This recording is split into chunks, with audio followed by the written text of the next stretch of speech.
Kecha intervyu oluvdik. Bugun mana Yulduzning qilgan ishlarini manekenda ko'rgan holatda ularga sertifikat beramiz. Mana sizga rahmat kattakon.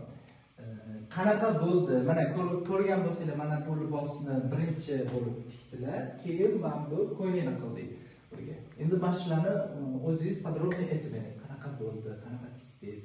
Qanaqa o'zi umuman qanday ko'ylak? O'zi umuman bunaqa chiqadi deb o'ylamadim, lekin qarashganimdan zo'r bo'ldi. Yaxshimi? Yaxshi chiqdi. Hammalari o'ziga mos. Oldingi tikkan ko'ylaklaringiz qanaqa edi va bugungi kundagi ko'ylaklaringiz qanaqa bo'lyapti?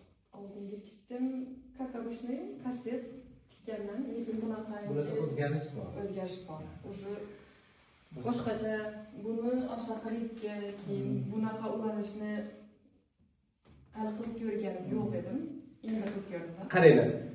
Men bu videoni qilishimdan maqsad xuddi shu ikkala libosni ham onlayn sizlar ham qilib ko'rish imkoniyatiga egasizlar. Ya'ni kim biz Yulduz bilan birga mana shu ko'ylaklarni polностью tikish bilan birga videosini ham olganmiz. Qanaqa bichiladi, qanaqa narsa kerak, nima qanday yo'l bilan tikiladi, santimetr, millimetr hammasini biz aytib o'tganmiz va videosi bor. Bu ko'ylak mana bu yoqdan yechiladi, ichi prямой ribka bo'ladi. Mana bu tomonida уже bilintirmasdan bezaklari, dekor qismlari hammasi. Также mana bu ko'ylakni ham katta ko'ylakni polностью videosi bor. Qanaqa etak olinadi, nechta qismdan iborat, ichiga nima tikilgan, korset 2 qavatli ichidagi setka, ustidagi dekorning choqlari bilan birga bezalish jarayonlarigacha videosi bor.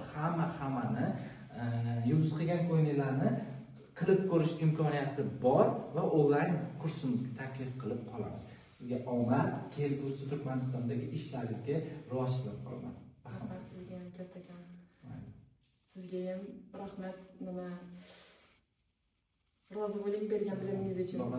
Juda xursandlar o'zlari. Bugun polностью andozalarni tayyorladik, ketishga tayyor. O'zlaridan уже ko'zlaridan his qilib turibman. O'zlariga kerak bo'lgan ma'lumotlar hammasini olib, juda zo'r natijalar bilan ketyaptilar. Rahmat, sog'